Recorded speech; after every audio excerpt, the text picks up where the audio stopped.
मुद्रास्फीति इन्फ्लेशन क्या होता है, इसके बारे में हम डिस्कस करेंगे।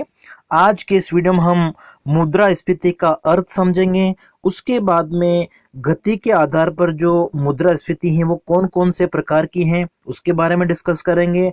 फिर दूसरे वीडियो में हम पढ़ेंगे कि मुद्रास्फीति क्यों उत्पन्न होती है, उसके क्या क्या कारण हैं, उसको हम इस का जो दूसरा वीडियो आएगा उसमें डिस्कस करेंगे। फिर इसका जो तीसरा पार्ट आएगा उसमें हम पढ़ेंगे कि मुद्रास्फीति जो है उससे अर्थव्यवस्था के ऊपर क्या प्रभाव पड़ता है, उसका क्या क्या इफेक्ट पड़ते हैं। उसके बाद में हम चौथे वीडियो में पढ़ेंगे कि मुद्रास्फीति जो है उसको किस प्रकार से नियंत्रित किया जा सकता है, राजकोषीय और मौद्रिक नीति का प्रयोग करके किस प्रकार से इन्फ्लेशन मुद्रास्फीति को कंट्रोल कर सकते हैं, उसके बारे में हम डिस्कस करेंगे। तो आज के इस वीडियो में हम मुद्रास्फीति का अर्थ जानने का प्रयास करेंगे और उसके बाद में गति के आधार पर मुद्रास्फीति के जो विभिन्न प्रकार हैं, रेंगती हुई मुद्रास्फीति, चलती हुई मुद्रास्फीति, दौड़ती हुई मुद्रास्फीति और अति मुद्रास्फीति, तो ये जो विभिन्न प्रकार हैं आज हम इनको डिस्कस करेंगे।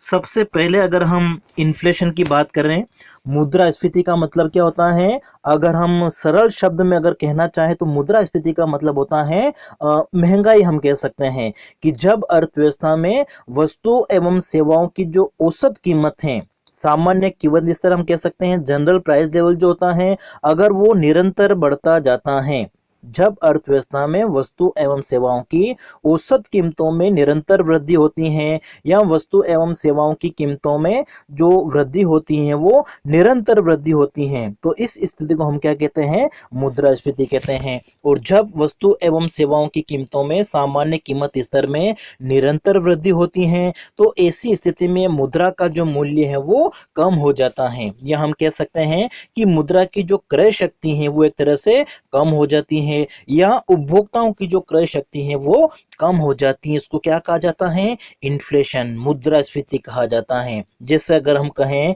कि 10 साल पहले पेट्रोल की जो प्राइस थी, पेट्रोल की कीमत कितनी थी, 50 रुपए प्रति लीटर थी, और आज वर्तमान में 2020 में 10 साल पहले की हम बात कर रहे हैं, पेट्रोल की प्राइस कितनी है, कीमत कितनी है, 50 रुपए प्रति लीटर। हमने एक उदाहरण लिया है, उसमें मान लिया है कि 10 साल पहले पेट्रोल की कीमत 50 रुपए प्रति लीटर थी और आज वर्तमान समय में पेट्रोल की जो कीमत है वो बढ़ के कितनी हो गई, माना कि 75 रुपए प्रति लीटर हो गई है। तो इसका मतलब तो कीमतों में ये जो वृद्धि हुई है, इस स्थिति को हम क्या कहेंगे, मुद्रास्फीति। तो मुद्रास्फीति का मतलब होता है जब अर्थव्यवस्था में वस्तु एवं सेवाओं की औसत कीमत को हम क्या कहते हैं, सामान्य कीमत स्तर, जनरल प्राइस लेवल कह सकते हैं, जब ये निरंतर बढ़ता जाता है, अत्यधिक अगर इनमें वृद्धि होती है, निरंतर वृद्धि होती है, तो इसको क्या कहा जाता है, इन्फ्लेशन कहते हैं, मुद्रास्फीति कहते हैं। अलग अलग अर्थशास्त्रियों ने मुद्रास्फीति को अलग अलग तरीके से परिभाषित किया है। प्रोफेसर फ्रीडमैन की अगर हम बात करें, मिल्टन फ्रीडमैन का क्या मानना था कि जो इन्फ्लेशन है वो एक क्या है, मौद्रिक घटना है, कि मुद्रा की जो वैल्यू है, मुद्रा का जो मूल्य है वो एक तरह से कम हो जाता है। प्रोफेसर हिक्स का क्या मानना था कि जब अर्थव्यवस्था में वस्तुओं एवं सेवाओं की कीमतों में निरंतर वृद्धि होती है तो उसको क्या कहते हैं, इन्फ्लेशन कहते हैं, मुद्रास्फीति कहते हैं। प्रोफेसर ब्रूमैन का क्या मानना था कि सामान्य कीमत स्तर में अगर निरंतर वृद्धि होती है, समय के साथ साथ में हर एक वर्ष हम कह सकते हैं जब निरंतर कीमतों में वृद्धि होती है, तो ये स्थिति जो है वो किसको दर्शाती है, मुद्रास्फीति को दर्शाती है। शेपिरो की अगर हम परिभाषा देखें तो उन्होंने क्या बताया कि वस्तुओं एवं सेवाओं का जो सामान्य कीमत स्तर है, इसमें अगर निरंतर वृद्धि होती है, इसमें अगर अत्यधिक वृद्धि होती है, तो ये जो स्थिति है वो किसको दर्शाती है, मुद्रास्फीति। तो इसका मतलब हम कह सकते हैं कि मुद्रास्फीति का मतलब क्या होता है,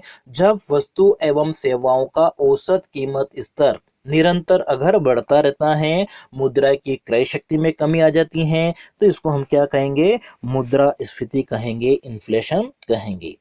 अब ये जो मुद्रास्फीति है वो मुद्रास्फीति जो कीमत स्तर उसमें बढ़ने की प्रवृत्ति को हम प्रतिशत के रूप में व्यक्त करते हैं कि वस्तु एवं सेवाओं की जो कीमतें हैं प्रति वर्ष कीमतों में कितनी वृद्धि हो रही है, कितने प्रतिशत वृद्धि हो रही है।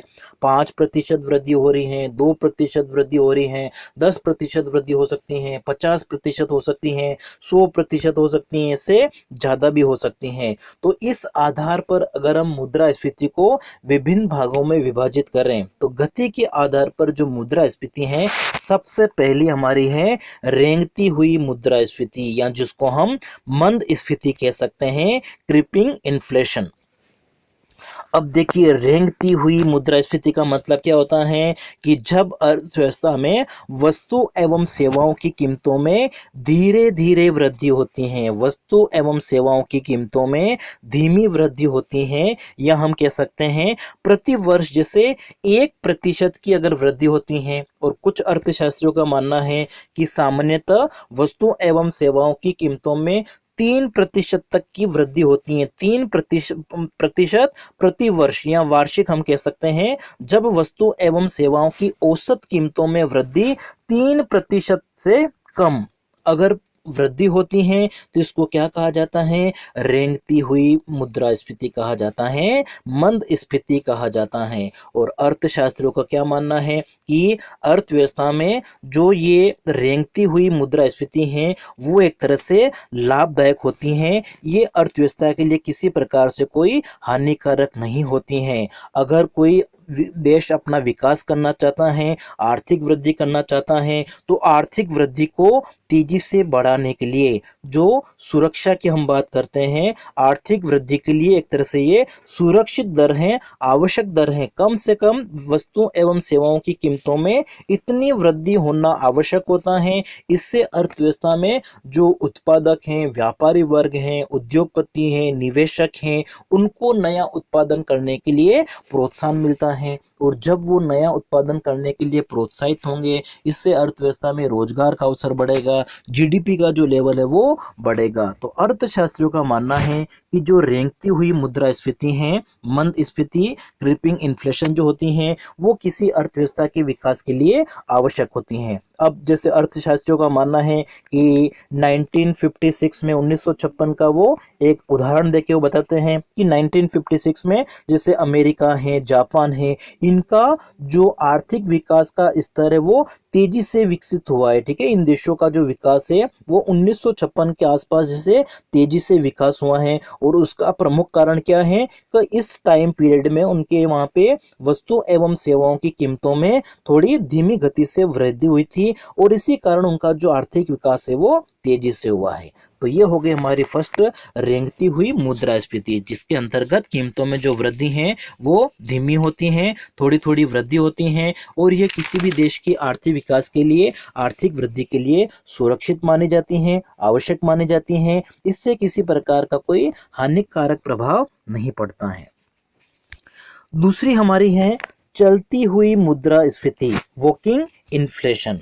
अब अर्थशास्त्रियों का मानना है कि ये जो स्थिति है, चलती हुई स्फीति है, वो रेंगती हुई स्फीति से इसकी दर थोड़ी ज़्यादा होती है। और ऐसी स्थिति में चलती हुई स्फीति का अगर कोई देश सामना करता है तो उसके लिए ये जो स्थिति है वो हानिकारक है। उनका मानना है कि चलती हुई स्थिति में वस्तु एवं सेवाओं की कीमतों में वार्षिक वृद्धि कितनी होती है, 3% से लेकर 6% तक, या 10% तक की अगर वृद्धि होती है तो उसको हम क्या कहते हैं, चलती हुई मुद्रास्फीति। यदि किसी वस्तु की कीमत 100 रुपए से बढ़कर अगले वर्ष 1 साल बाद में, 2 साल बाद में अगर वो कितनी हो जाती हैं, माना कि अगर 110 रुपए हो जाती हैं, तो ये जो स्थिति है इसमें कीमतों में 10% तक की वृद्धि हुई है। और कीमतों में अगर 10% तक की अगर वृद्धि होती है तो इस स्थिति को हम क्या कहते हैं, चलती हुई मुद्रास्फीति कहते हैं। और सरकार के लिए ये जो स्थिति है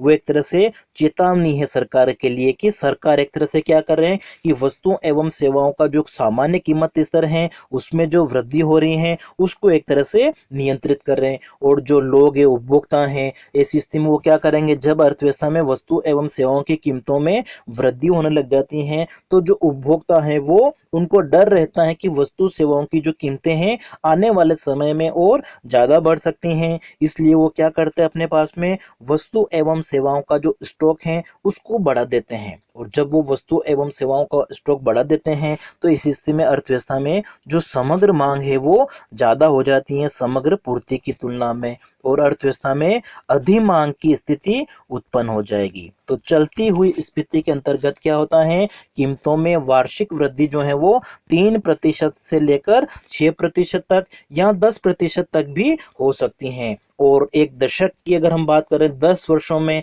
कीमतों में जो वृद्धि है वो 30 से लेकर 40% तक की अगर वृद्धि होती है तो ये जो स्थिति है वो किसको दर्शाती हैं, चलती स्फीति को, वॉकिंग इन्फ्लेशन। तो दो प्रकार की हमने स्फीति पढ़ी है। रेंगती हुई स्फीति जो होती है वो किसी भी अर्थव्यवस्था के लिए अच्छी समझी जाती हैं, लाभदायक समझी जाती हैं, आर्थिक विकास के लिए वो आवश्यक होती हैं। लेकिन चलती स्फीति जो है वो एक तरह से हानिकारक समझी जाती हैं और इससे अर्थव्यवस्था की विकास की जो गति है वो एक तरह से धीमी हो जाती हैं। और सरकार के लिए एक तरह से ये चेतावनी है कि सरकार इसको एक तरह से कंट्रोल करने का काम करे, उसको नियंत्रित करे, नहीं तो इससे अर्थव्यवस्था की आने वाले जो समय है उसमें स्थिति खराब हो सकती है। नेक्स्ट हमारी है दौड़ती हुई मुद्रास्फीति, रनिंग इन्फ्लेशन।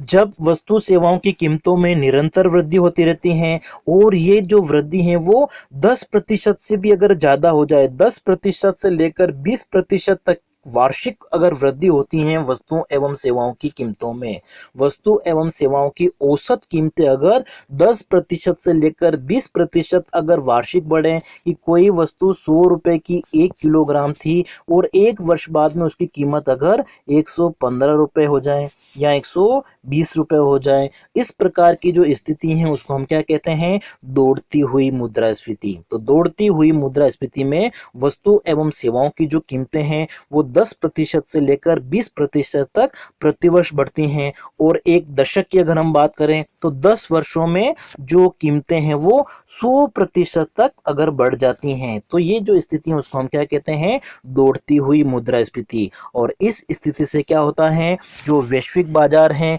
उसमें घरेलू मुद्रा का जो मूल्य है वो एक तरह से कम हो जाता है, और घरेलू मुद्रा का मूल्य कम होने से अर्थव्यवस्था में आर्थिक अस्थिरता आ जाती है, पूरे देश में आर्थिक अस्थिरता फैल जाती हैं और समाज के जो विभिन्न वर्ग हैं, निर्धन वर्ग हैं, मध्यम वर्ग हैं, उनके ऊपर बहुत बुरा प्रभाव पड़ता है। क्यों? क्योंकि कीमतों में अत्यधिक वृद्धि होने से उनकी क्रय शक्ति कम हो जाती है। इसलिए सरकार के लिए आवश्यक होता है कि सरकार इस प्रकार की जो स्थिति है, दौड़ती हुई जो मुद्रास्फीति है उसको एक तरह से नियंत्रित करें। और उसको नियंत्रित करने के लिए मौद्रिक नीति के जो विभिन्न उपाय हैं, राजकोषीय नीति के जो विभिन्न उपाय हैं, उन उपायों का उनको प्रयोग करना चाहिए, नहीं तो जो अर्थव्यवस्था है उसकी हालत बहुत ज्यादा खराब हो सकती है। तो ये हो गई हमारी दौड़ती हुई मुद्रास्फीति। फर्स्ट हमने पढ़ा था रेंगती हुई मुद्रास्फीति, जिसमें कीमतों में जो वृद्धि होती है वो 3% से कम होती हैं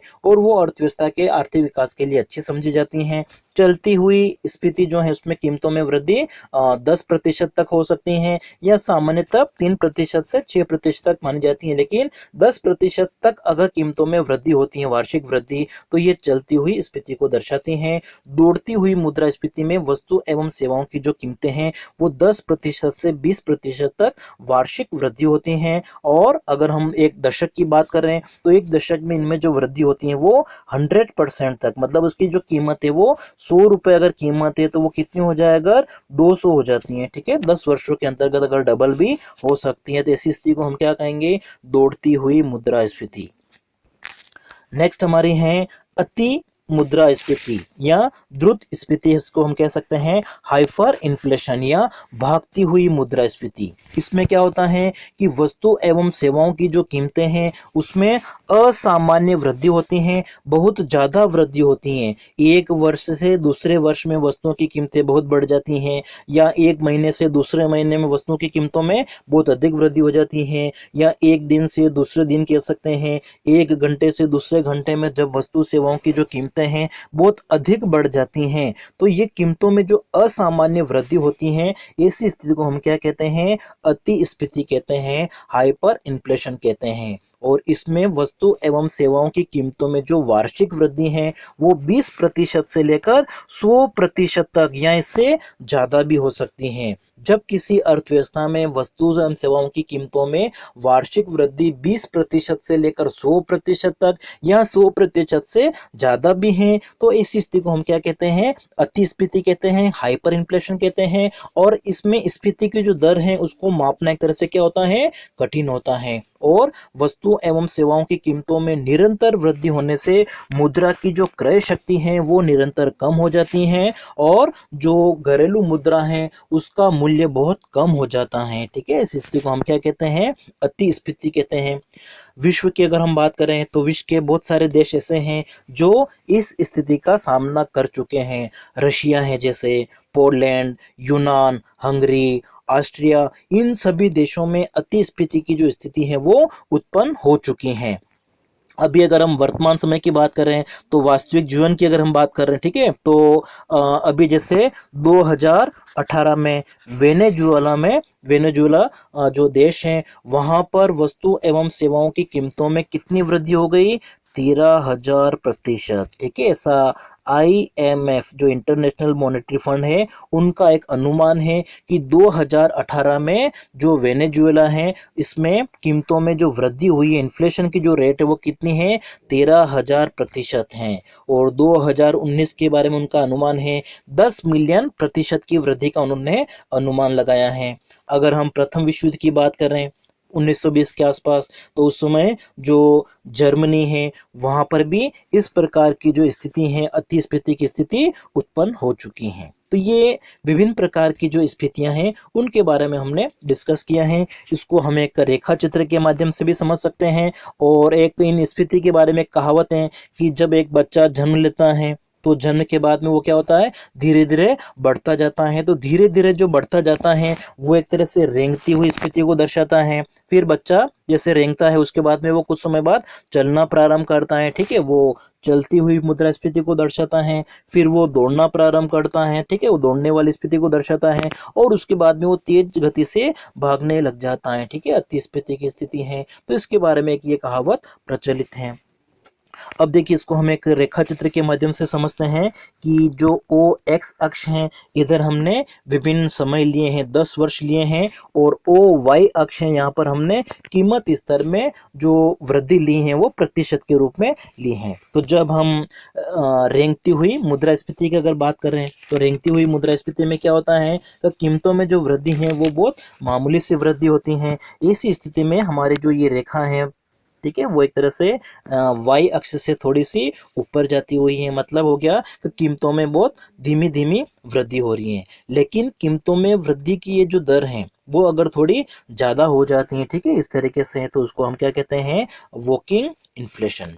वॉकिंग मतलब चलती हुई मुद्रास्फीति कहते हैं। जब कीमतों में वृद्धि और ज्यादा हो जाती है, ठीक है, जो हमने ये लिया है ज्यादा हो गई हैं, तो ये जो स्थिति वो किसको दर्शाती हैं, दौड़ती हुई मुद्रास्फीति को।